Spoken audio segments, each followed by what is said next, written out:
Get in. Let me take you home. Single mom helps an old man walk in the rain. The next day, his heiress son came. The rain was coming down in sheets, slapping hard against the windshield like a warning. Streetlights blurred in the downpour as Lila Thompson squinted through the streaked glass. Her old sedan groaned with every turn, windshield wipers squealing as they struggled to keep up. The hour was late, almost midnight, and the silence in the car was broken only by the rhythmic breathing of her 5-year-old daughter, Maya, curled up in the back seat in her pink dress, asleep with her small shoes dangling off the edge of the seat. Lila's blonde hair was pulled back into a low, tired knot. Her waitress uniform still smelled faintly of grease and coffee. She was exhausted, her back aching from another long shift at the all-night diner.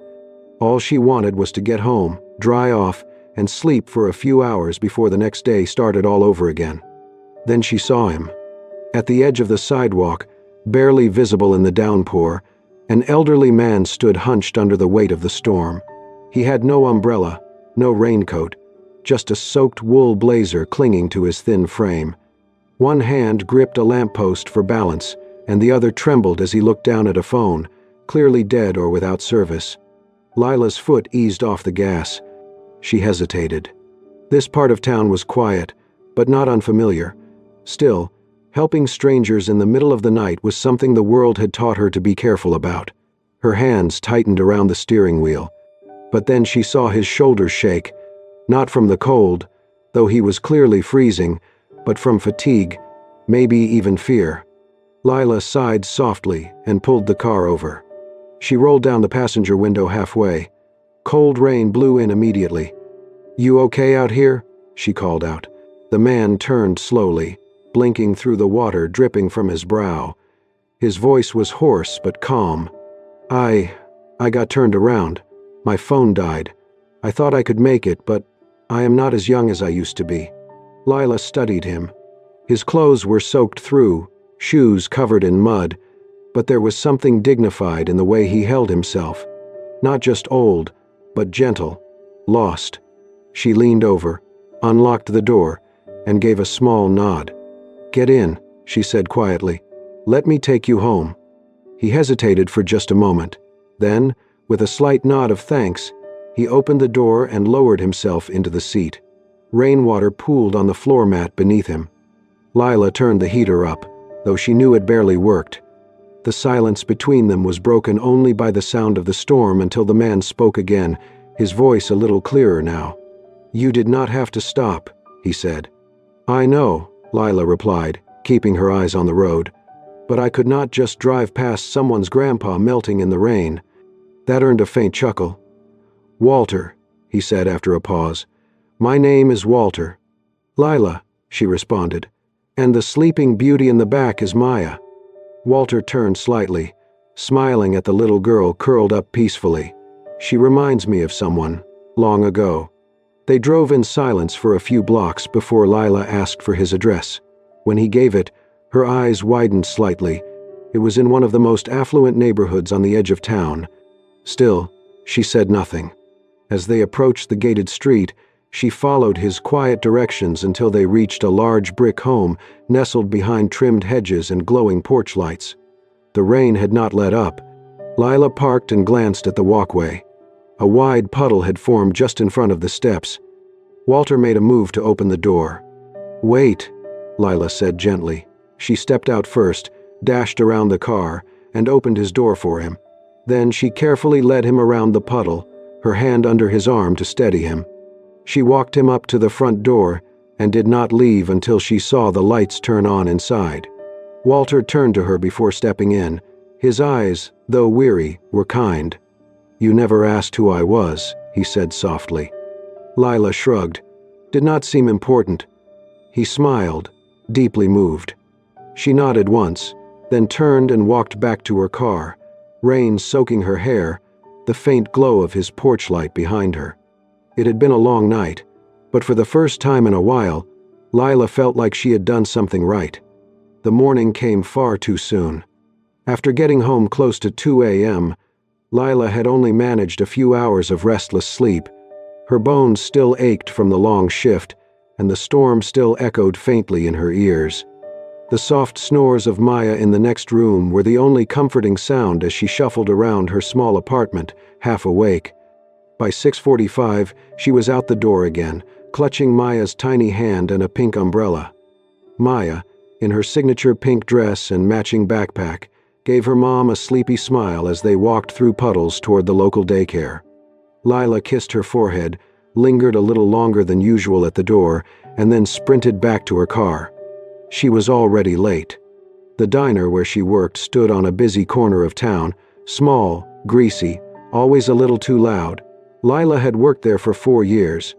She knew the menu by heart, could refill coffee without looking, and had smiled through sore feet more days than she could count.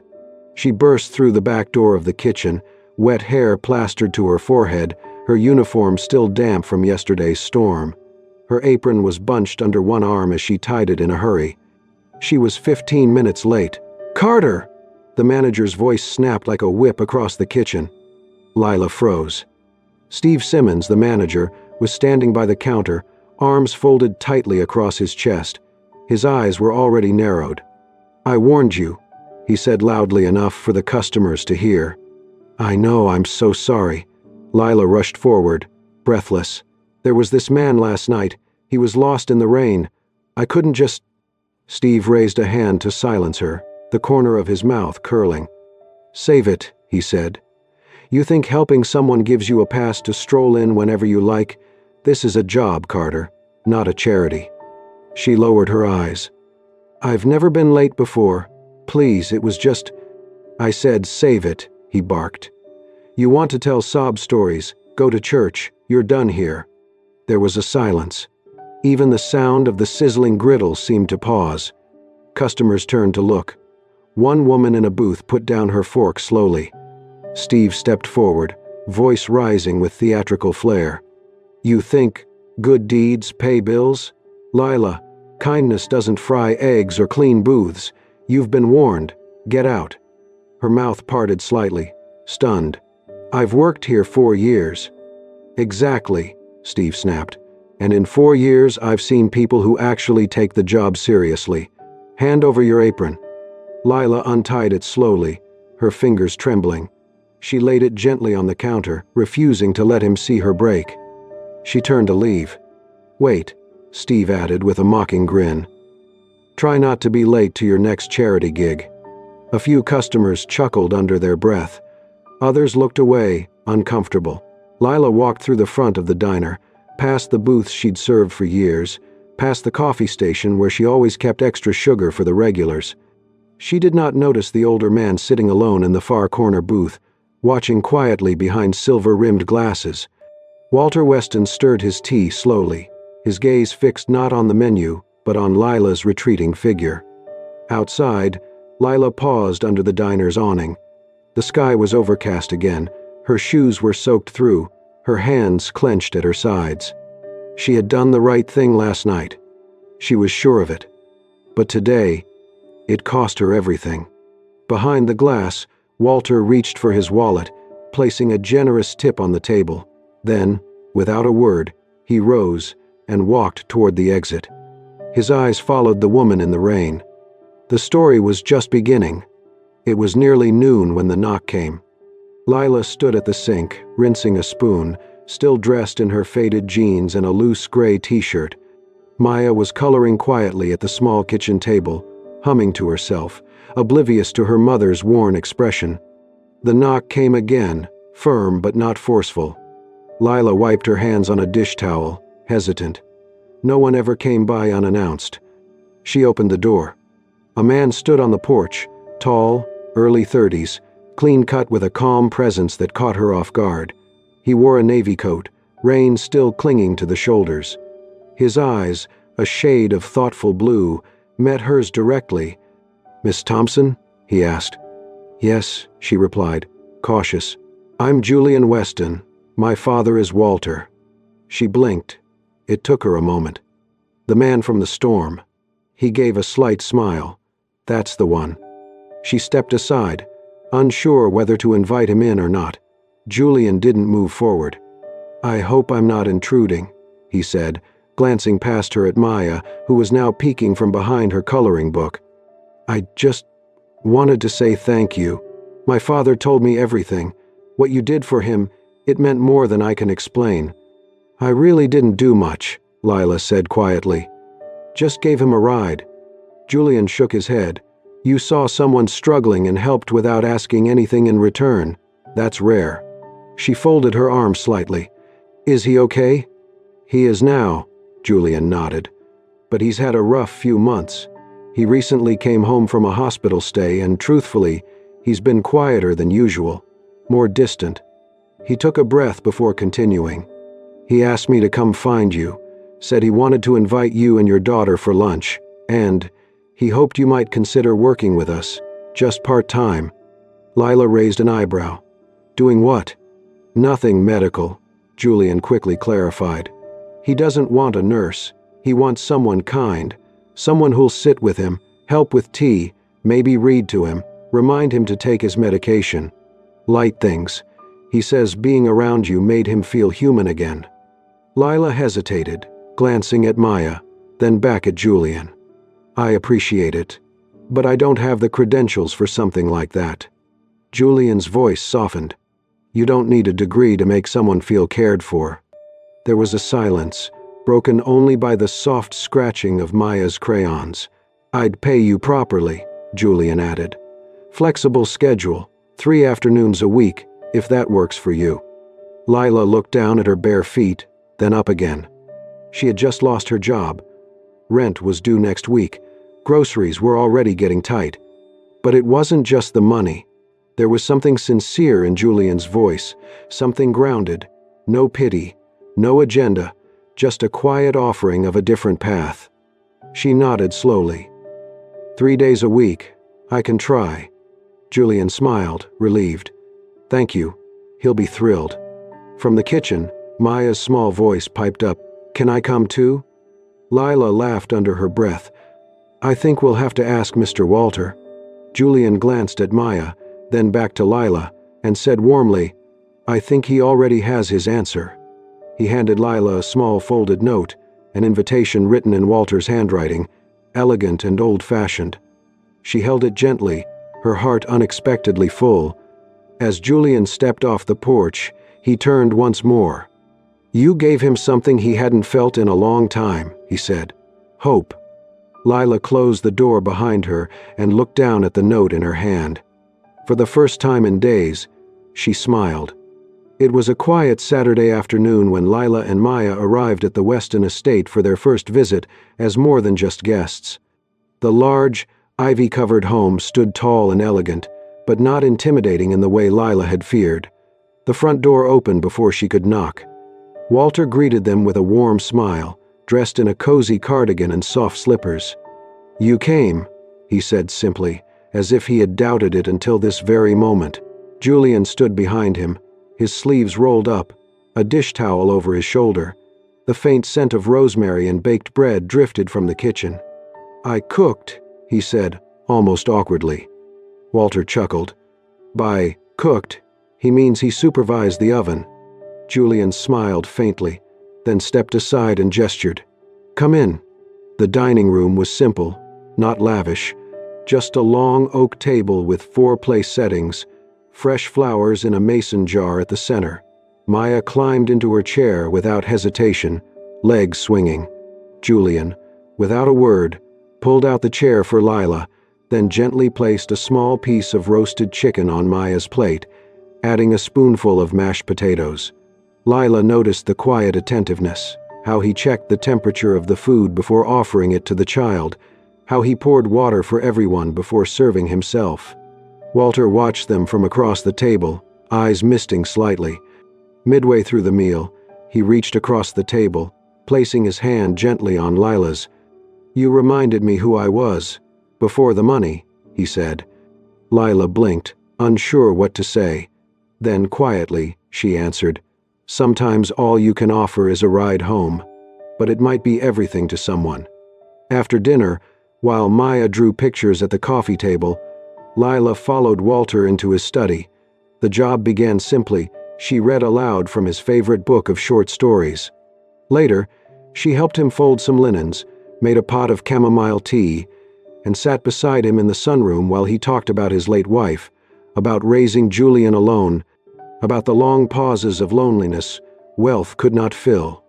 He listened, too, about Maya's fear of thunder, Lila's love of gardening, the nights she used to sing quietly just to calm herself. Julian returned each evening just as the sun dipped. He never interrupted, only nodded to Lila, catching her eye with a soft, silent question. How was today? She always gave a small smile in return. One evening, he passed by the open door of the study and stopped. Inside, Lila and Walter were laughing, really laughing, over a ridiculous story from Walter's youth involving a stolen canoe, a lost pair of trousers, and a furious swan. Julian stood in the hallway for a moment, unnoticed, listening. His father hadn't laughed like that in years. He turned away quietly, not wanting to disturb the peace. Maya came more often after school. She brought drawings, little pink cupcakes from the corner bakery, and endless questions for Walter, who answered each one with the patience of a grandfather. The house, once quiet and cool, had taken on a different rhythm. The scent of tea mingled with the scent of crayons. There were blankets tossed on chairs and tiny shoes near the back door. And in the stillness between their visits, Julian found himself missing the sound of Lila's voice reading from the armchair. He found himself waiting for the bell at the gate, wondering what color dress Maya might wear next, or what new joke Walter would laugh at that day. Something had changed in the air. Not all at once, but gently, steadily. And for the first time in a long time, the Weston house no longer felt like a museum of memories. It felt like a home. It was a bright Saturday afternoon when Lila and Maya arrived at the Weston estate again, this time not for work, but as guests. Julian had invited them over for a light weekend meal. Just something casual, he had said. But the way the table in the sunroom was set, fresh flowers, cloth napkins, and warm scones waiting under a linen cover, told Lila he had thought about this carefully. Julian greeted them at the door, sleeves rolled up, apron dusted with flour. Perfect timing, he said with a soft smile. The lemonade's still cold. Maya twirled in her pink dress, the sunlight catching in her curls. She skipped inside as if she belonged there. Walter sat in his usual chair by the window, beaming as she ran into his arms. While Julian went back into the kitchen to finish the last touches on the food, Lila helped Maya out of her jacket. "Stay close to Walter, okay?" she reminded gently. Maya nodded, clutching her favorite stuffed bunny. Moments later, Maya wandered into Julian's study with Walter following slowly behind her. The room smelled of old books and cedarwood. It was lined with shelves and treasures from another time. Maya's curious eyes sparkled. On the desk stood a small wooden box, simple but polished, with tiny etchings along the side. Maya reached up and gently touched it. The lid was loose. Her fingers slipped. In one quick moment, the box fell to the floor. It cracked open, and a string of worn, greenish-blue stones scattered across the hardwood with a sharp, brittle sound. Walter froze.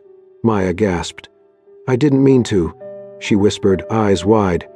Julian heard the sound and rushed in, drying his hands on a towel. His steps slowed the moment he saw what lay on the floor. The beads, the broken string, the empty box. He stopped mid-step. His expression shifted, not anger, but something else, something deeper. He knelt slowly and picked up one of the beads, holding it between his fingers like something sacred. His voice, when it came, was calm but low. "It's okay." She didn't know. Lila had entered just behind him, breath caught. Her eyes dropped to the floor, to the shattered bracelet, then to Julian's hands. She understood. This wasn't about the object. It was about something irreplaceable. "I am so sorry," she said softly, pulling Maya gently toward her. "We'll replace it, or—" Julian shook his head, eyes still on the beads. "It was my mother's," he said, voice rough. "She made it for me when I turned 10. Her hands were shaky by then, but she said it was from the strongest stones she could find." He placed the bead back into the cracked box and stood. The silence felt heavier than any scolding. Walter placed a hand on his son's shoulder, but Julian just gave Lila a small, tight nod. "It's all right, really." But the warmth in his voice was gone. Lila offered to help clean up, but Julian declined. "Thank you for coming," he said politely. "I should probably finish up some things." He didn't mention the food waiting on the table, didn't ask them to stay, and that was answer enough. Lila helped Maya with her coat again, her heart heavy. As they walked toward the car, Maya looked up at her mother, small voice trembling. "Mommy, did I do something bad?" Lila crouched down and wrapped her arms around her daughter. "No, sweetie," she whispered, stroking her hair. "You just didn't know. It was an accident." She didn't say more. She couldn't. The drive home was quiet. Behind them, in the house full of untouched food and fading sunlight, the broken bracelet remained on the desk, silent, small, and full of memory. It had been 4 days since Lila last stepped foot near the Weston estate. She had texted Walter that morning after the accident, her message careful and apologetic. "I think it's best you find someone else to assist you, Mr. Weston. Maya didn't mean to, but I understand that what she broke can't be replaced. I'm sorry. I truly am."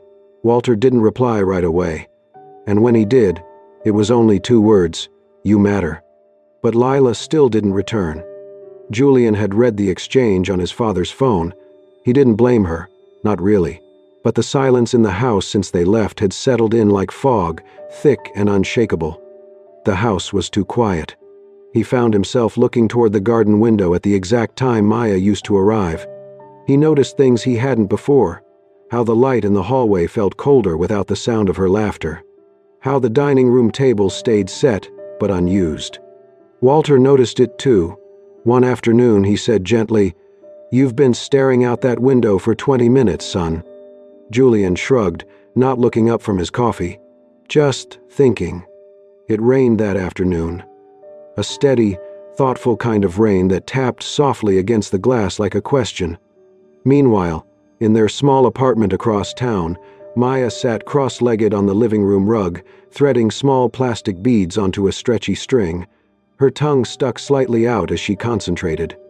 Lila watched from the kitchen, heart aching at the sight. "What are you making, honey?" Maya didn't look up. "Mommy said we can't fix the old bracelet," she said quietly. "But maybe I can make him a new one." Lila knelt beside her, eyes soft. "You don't have to, sweetie, it wasn't your fault." Maya kept threading. "But he looked so sad," she whispered, "and I want to make him smile again."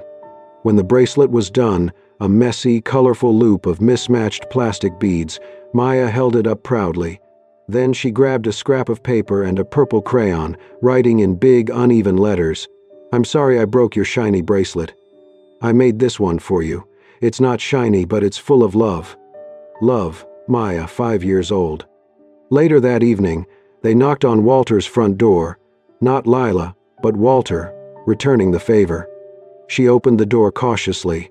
Her eyes widened in surprise. "Maya asked me to bring this," Walter said gently, handing her a small paper bag. Inside was the bracelet, and the note folded gently on top. Lila blinked back sudden tears. "Will you give it to him?" she asked softly. "I will," Walter promised, and turned back into the misty evening. Julian sat alone in his study when Walter entered. Without a word, he placed the bracelet and note on the desk in front of him. "What's this?" Julian asked, glancing up. Walter only smiled and nodded. "From someone who still believes broken things can be made whole again." Julian opened the note first. The handwriting was wobbly, the lines uneven, but he read every word slowly. By the time he reached "It's full of love," his hands trembled slightly. Then he looked at the bracelet, colorful, plastic, imperfect, and perfect.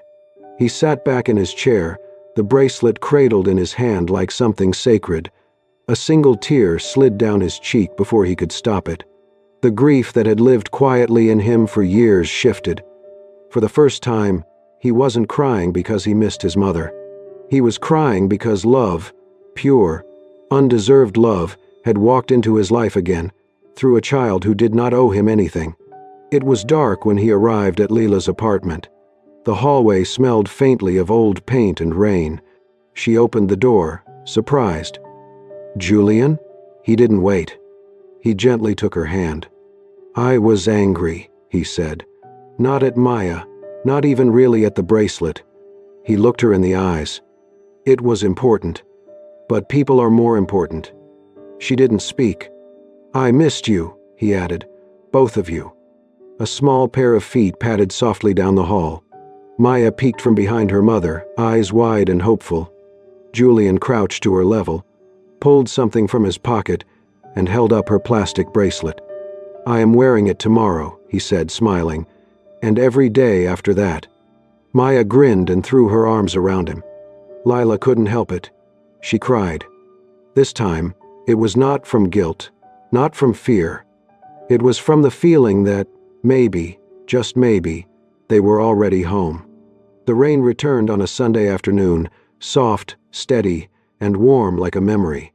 It tapped gently on the wide windows of the Weston estate as gray skies cast a cozy glow over the home that, not long ago, had felt far too big for its silence. Now it was full again. In the backyard, damp but not muddy, Julian, Lila, and Maya sat on a picnic blanket, looking up at the clouds through the gentle drizzle. Walter watched from the patio, a book resting on his lap, his eyes lingering on the scene before him more than the pages. Julian leaned back, one arm draped behind Lila, his other wrist catching the light, still wearing Maya's homemade plastic bracelet. The bright beads stood out against his button-down shirt and leather watch, but he wore it like something priceless. Maya giggled, pointing upward. "That one looks like a dragon." Julian squinted. I see a bunny with a really long tail." "No," she laughed, falling back into Lila's lap. Walter smiled faintly from his chair. He had not seen his son like this in years. They stayed like that for a while, just being. The kind of moment no one talks over, because it's too good to break. Then Maya sat up and scooted next to Julian. Without a word, she rested her head gently on his shoulder. Julian stilled for a moment. Then he reached over and brushed a strand of hair from her forehead. The rain slowed to a whisper. And then, quietly, Maya asked, "If we stayed here forever, would you be my daddy?" The question dropped like a pebble into still water, soft, but impossible to ignore. Lila froze. She opened her mouth, ready to gently scold her daughter, but the words never came. Julian turned slightly to look at the little girl beside him. Her eyes were wide but not uncertain. She meant it. He smiled, not out of amusement, but from something deeper. He cupped her small cheek with his hand and said softly, "That would be an honor." Lila blinked fast, swallowing the lump in her throat. Maya grinned and hugged him tight. Later that evening, as the sky turned from silver to a muted purple, Julian drove Lila and Maya home. The streets shimmered under the glow of wet streetlights, the car silent but full of something unsaid. When they reached the apartment, Lila opened the door, but Julian didn't let go of the steering wheel just yet. He looked over at her, his voice low. "You know," he said, "you two didn't just walk into our house. You brought it back to life." Lila turned to him. A little breath caught in her chest. "I think we needed each other more than we realized," she whispered. Julian nodded, then looked in the rearview mirror. Maya had already fallen asleep, her head leaning softly to one side. He turned back to Lila. "See you tomorrow?" She smiled. "Wouldn't miss it." As Lila carried Maya up the stairs, Julian watched them disappear behind the apartment door. The rain had stopped, but in his chest, something deeper had just begun to pour, not sadness, hope. The dining room glowed under soft amber lights, laughter rising like music from the long, wooden table. The Weston home, once so still and formal, now echoed with warmth. Friends and family gathered, plates full, glasses raised, stories exchanged between bites and memories. Walter sat at the head of the table, a gentle smile playing on his lips as he looked around, at the joy, the chatter, and most of all, at the woman and child who had turned this house into a home again. Lila sat beside Julian, Maya nestled between them, happily munching on breadsticks. She wore a sparkly clip in her hair, a gift from Walter earlier that evening. Julian, still wearing the rainbow-colored bracelet she had made, looked at her like she was magic. When the meal was nearly finished, Walter gently tapped his glass with a spoon. The room quieted.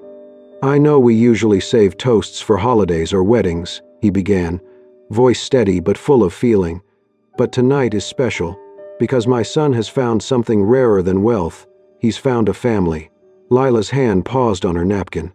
Maya looked up. Julian lowered his gaze, a faint smile curving his lips. Walter lifted his glass. "To Lila and Maya, for reminding us all what really matters." Everyone raised their glasses. "To Lila and Maya." Lila blinked fast, eyes shimmering. Julian stood up slowly, taking her hand in his. The room fell quiet again. He looked at her, his voice sure and soft. "You walked into our lives during a storm. You helped my father when no one else would. You brought light into a place that had grown dim." Lila's lips parted, her breath caught. Julian continued, "You changed our lives. Let me spend the rest of mine making yours better." A pause. Then, "Say yes, Mommy." Maya's voice rang out like a firecracker. Laughter erupted around the table. Lila looked down at her daughter, then up at Julian, her hand still in his eyes steady and full of something deep and true. Tears spilled freely as she nodded, unable to speak. She pulled Maya close with one arm and reached for Julian with the other, all three wrapped in one embrace. The guests clapped, glasses clinked again, and Walter wiped at the corner of his eye with a handkerchief he pretended not to need. Later that week, as twilight stretched long shadows across quiet streets, a silver car pulled up to a modest, sun-washed house with a garden gate and ivy climbing its porch railings. Julian stepped out and opened the passenger door. Lila stood on the sidewalk, holding Maya's hand. He looked at her, smiling. "Get in," he said. "This time, let me take you home." Lila tilted her head, smiling through her tears. "You sure this ride comes with snacks and bedtime stories?" Julian chuckled. "Only if you sit up front." She laughed, climbed in, and Maya hopped into the back with a squeal of delight. The car door closed with a soft thud. The engine hummed as they drove slowly up the winding lane.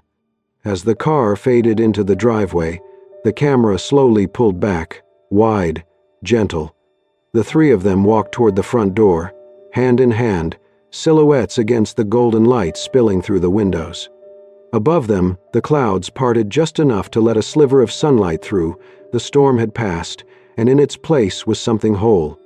A real home, built not from walls or wood, but from kindness, forgiveness, and love.